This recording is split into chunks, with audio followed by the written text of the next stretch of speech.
कोटि ब्रह्मांड नायक मेरा पुत्र बनता है, ये मेरे पुण्य है, ये मेरा साधन है, मेरे व्रत का ये परिणाम है, मेरे संयम और मेरी साधना का तो फल है कि मेरा पुत्र वामन बना। प्रश्न गर्भ को पैदा कर सकी। एक बार भगवान प्रश्न गर्भ बनकर उनके ही कोख से प्रकट हुए, ऋषियों के संशयों को छिन्न भिन्न करने के लिए। हल्का सा अभिमान हो गया मां को, देखो तो सही मेरी तपस्या कैसी है, कोई और नहीं कर सकता। और तब और अधिक जब कारागृह की भी उसे बात याद है कि मुझे कहां जाना है।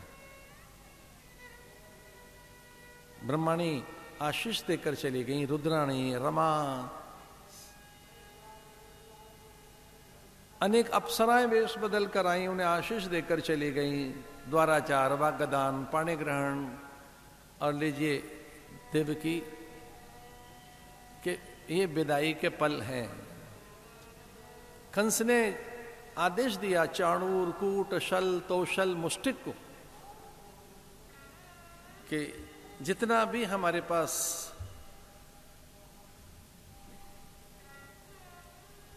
धन है सब दे दिया जाए, सारी मणियां, रत्न, वैदूर्य, पन्ने, पुखराज, मूंगे, माणिक्य, सब कोष खाली कर दो।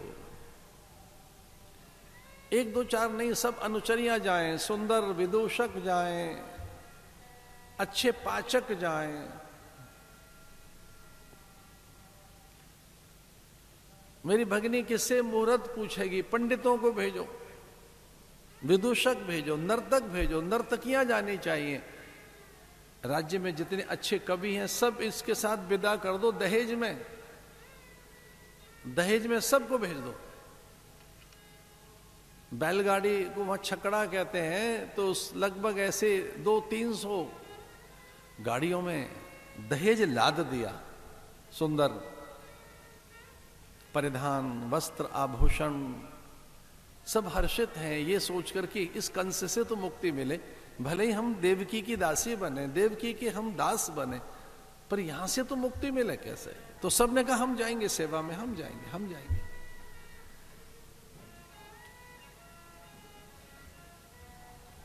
जो कूटनीति से भेद डालता था सब में, ऐसा कूट, शल ऐसी बातें कहता था चुभन भरी, तोशल जो बड़े बड़े आश्वासन देता था, सबको संतुष्ट करने की बात कहता था, कुछ हाथ लगता नहीं था। मूषल जो भयभीत रखता था सबको, प्रजा को डरा के रखा जाए, प्रजा में भय रखा जाए, अधिक कर लिया जाए।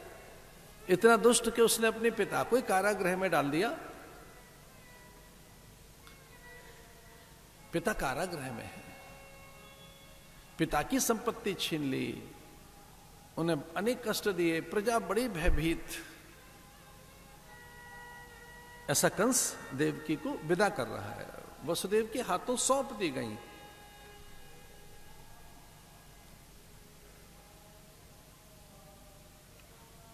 देवताओं का मौन भंग हुआ, उनका मौन मुखर हुआ। आकाशवाणी हुई, रे मूढ़ जड़, जिसे तू अपनी भगिनी कहता है वही तेरे काल की जननी है। जिससे अधिक स्नेह कर रहा है, जिसे तू अपना सब कुछ सौंप रहा है, जिसे तू देवी मान रहा है, ये निसंदेह देवी ही है। ये परम पुण्यशीला है, पुण्य श्लोका है, इसकी सामर्थ्य अपार है। इसी के 8वें गर्भ से तेरा काल आएगा, तेरा प्राण हंता। स्वामष्टमो गर्भो हंतायाम बहसे बुध।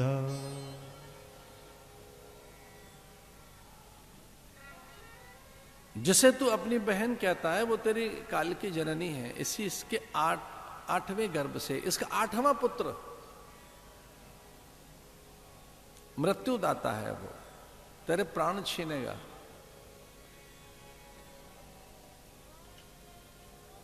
तेरे अहंकार से भरे हुए मस्तक पर उसका मुष्टि प्रहार होगा। जैसे ही वो मुष्टि प्रहार करेगा तो रक्त वमन करेगा। इस तेरे अभिमान से भरी हुई छाती पर वो पद प्रहार करेगा। जब वो तुझे मुष्टि प्रहार करेगा, तेरे माथे का मुकुट गिर पड़ेगा और वो केश खींचते हुए यहीं तेरे दरबार में तुझे दंडित करेगा। इतना सुनना था, भयभीत हो गया कंस। और उसे विचार आया कि देवकी जीवित रहेगी तब पुत्र होगा, इसलिए मुझे इसके प्राण लेने चाहिए।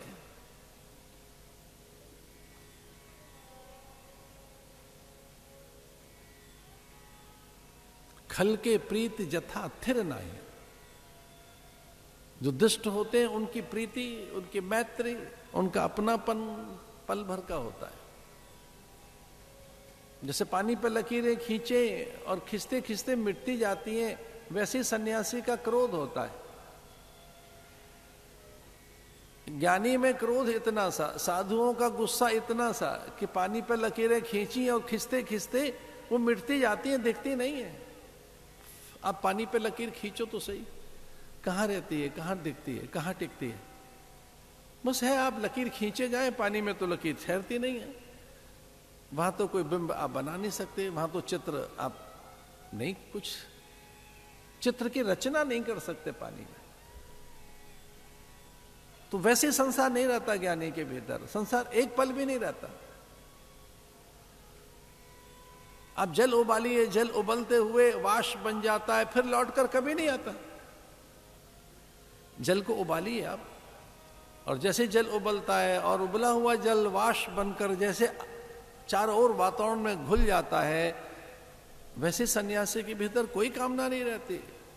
वो अपने ज्ञान से उसे वाष्प बना लेता है, संसार रहता ही नहीं है, एक पल नहीं ठहरता है। तो जैसे वाष्प बनकर चला गया, वैसे ही मूढ़ की प्रीति है, वो कभी नहीं दिखती है। खल के प्रीति जथा थिर नाई, दामिनी दमक रही घन माई। जैसे बिजली चमकती है पर वो रहती नहीं है। आकाश में जब बिजली चमकती है तो कहाँ ठहरती है, खो जाती है। वो प्रकाश कुछ पल भर का है, गर्जन होगा, प्रकाश पैदा हुआ, बिजली चमकी, खो गई। वैसे जो दुष्ट है उसकी प्रीति इतनी सी देर की है, और उतनी देर का साधु में संन्यास संसार रहता है। साधु के भीतर भी संसार इतनी देर का ही है बस, कि बस आया और वो खो गया। ज्ञान में रहता नहीं है जगत।